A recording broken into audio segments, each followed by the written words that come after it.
fire deep inside us. Our heart is roaring like a lion. Our spirit soaring like an eagle, with our fist in the sky, screaming power to the people. We know good will triumph over evil. That's why we reach high, even when we feel low. Yeah, that's right. This here is our credo, mandated to be greater than even our greatest hero. No one's as special, unique, and as rare as you. Go on to be the best you can be. I dare you. Don't let nothing stop you. Don't let nothing scare you. Don't fear to die. Don't fear to live. Don't fear to rise. Don't fear to fall. If there's any fear at all, any fear that's true, it's the fear that you might really do what you came here to do, and that's dream big. Dream like a little kid. Dream you can do things that nobody ever did. You gotta dream. You gotta dream.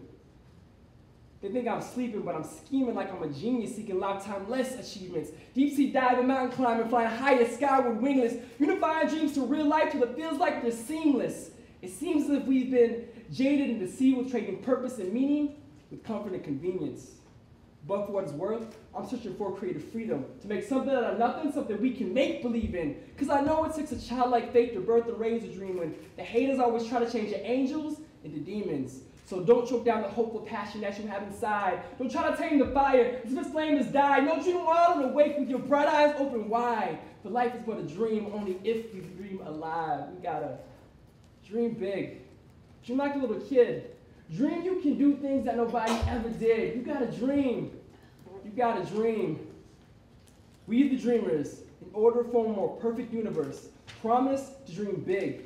To begin a revolution, a rapid eye movement to envision vibrant, vivid images alive and thriving with vigor and vim. As they live in us, we live in them, breathing being into things never seen or said before, resurrecting that which was desolate and dead before, stretching our imagination till it gets sore, and endeavor better than inhuman effort ever yet even more as the spirit empowers our personality with vitality, allowing our unprecedented dreams to be present reality.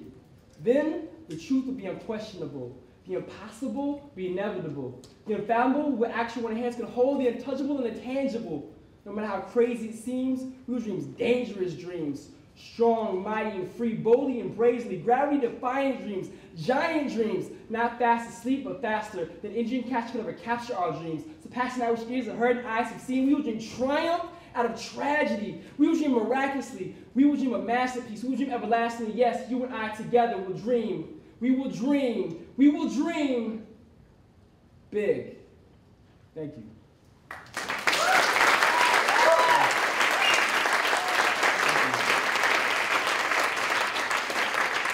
Thank you so much. I appreciate that. And, I am a poet, and I know it, and I hate that joke. But I'm an artist, and I'm an artist who's committed to causing change, to inspiring others, and letting people recognize their power, and in turn empowering others in the community. And I just want to share a little bit about how I do that through my story. My journey as a poet started when I was a little kid, and my first poem that I ever wrote was for a girl. And yeah, right? And my friends, all the other boys that told me girls have cooties, but I didn't care. Whatever cooties were, I wanted to get cooties.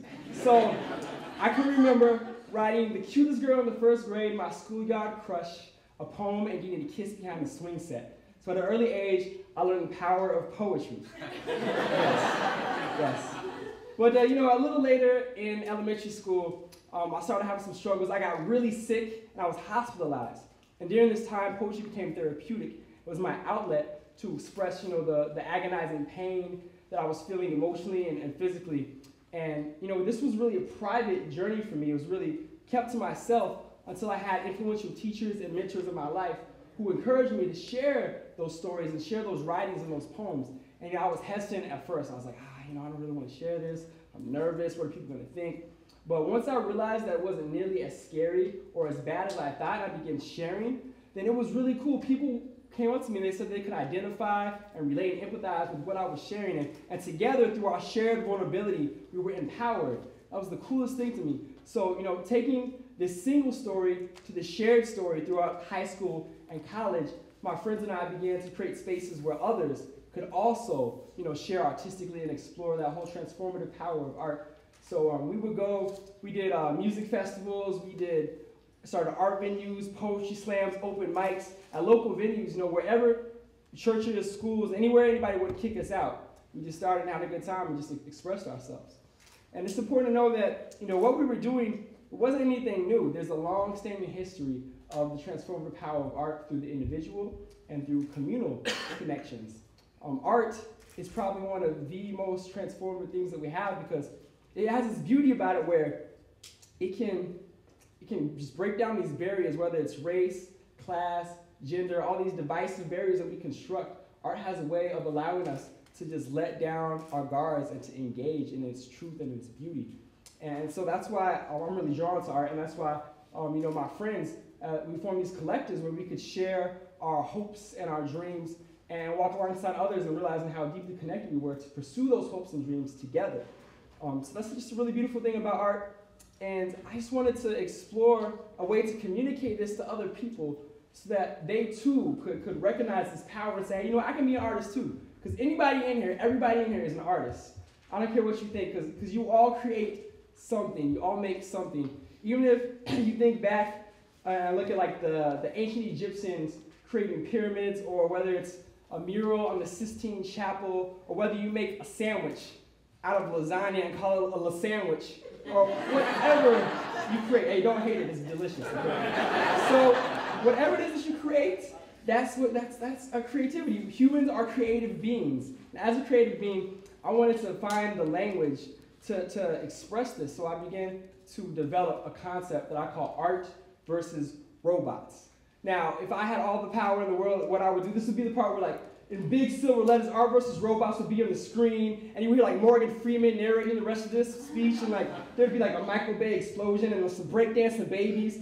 But it wasn't in the budget, and I couldn't find breakdancing babies, so I just gotta tell you about it. And all it is really is just a playful metaphor that I created to describe the relationship between that which is alive and thriving and organic and full of beauty versus that which is deadening and dull and mechanical and emotionless. And so, that's just the framework that I use to describe this relationship. And, it's that relationship isn't one that's linear. It's a ongoing process. It can't be described using like a diagram or boards and bulletin points.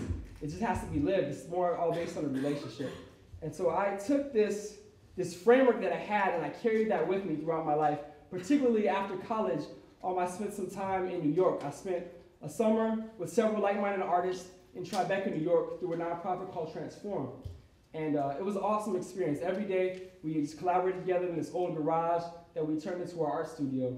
And sometimes we would go out into the streets and the subways and in the parks, spend a lot of time in Central Park, just talking to people, just hearing their stories and just relating to them, empathizing with them, and really connecting with people. And then that shaped our art. Not only our art, but it shaped our lives as well. And even though that was this tremendous experience, I was super excited to be there, I still had my own struggles, even in that sphere, because I was surrounded by these brilliant artists, these painters and these dancers and these musicians. And what do? I write poems. Sometimes I write on my napkins and receipt tape. And I was like, I struggled with feelings of inadequacy and insecurities, but the group that I was with, they were amazingly supportive, and they taught me that my creativity had just as much value as theirs did. And so through that, we were able to collaborate, and we had several installations. We had this final art show. There were several installations in the garage, and one that I was a part of was a choreo poem that I co-wrote and recited with a poem, and then the dancers and the musicians and the actors acted out this beautiful story. It was powerful. I swear I saw some people crying out there. It was an awesome experience. And so that was the culmination of our entire summer experience, and it just revealed this synergy that we had with one another and with the city that we had come to love. And that just that cemented and affirmed what I knew about the power of art, that whole experience. And I just want to leave that with you today and just encourage you that you all have that same power within you. Like, I'm nobody special. Just being in all these art spaces that I've gone through my entire life with my peers and people older and younger, all ages. It's intergenerational as well, intercultural. It just has this way of bringing us together, and we can all do that. And like I said, it's not anything special. It's taught me to break down these walls of divisiveness and to break down, conventional conceptions. because of this relationship that we can have through the power of creativity and just thinking different. I mean, just look at what we're able to achieve right here. This is TEDxMinot, independently organized by Minot, the city of Minot. Like, this is beautiful. This is a testament to our creative power all together, people coming together. And, you know, I want to kind of leave with you some tools to help you. Maybe you can just steal ideas from this book, like I did, called Still Like an Artist by Austin Kleon. You can get some ideas there as well, but really I would just leave you with just a few suggestions on how to have a more creative life. And one would be to just embark on the marvelous misadventure, because we're all going to fail, or at least by popular standards, you're going to fail. But you don't have to look at it that way, because every failure is just an opportunity to learn more. And I look at, you know, children. I think we're going to have a revolution, like a beautiful, powerful revolution. It's going to happen through children. Because if you look at them, when they're engaged in something that they love, something that they care about, they're the most resilient creatures. It doesn't matter if they're scraping their knees or they've got dirty clothes, and they're still having fun. They fall so many times, but they get back up. Because they're naturally inquisitive and naturally imaginative and playful. And so, you know, I just want to leave that with you today. Like, don't be afraid to step out of your comfort zone and to try something new, a new way of thinking, a new way of being. And that's really what Art versus Robots is. And, you know, just continue this exploration and experimentation and exploration, because that's the heart and the soul of what Art versus Robots is. I could stand up here and just give you quotes and percentages of how many of us don't like our jobs, or how many of us lead lives that we're not passionate about, but I don't want to do that. I don't know if that would help anyways.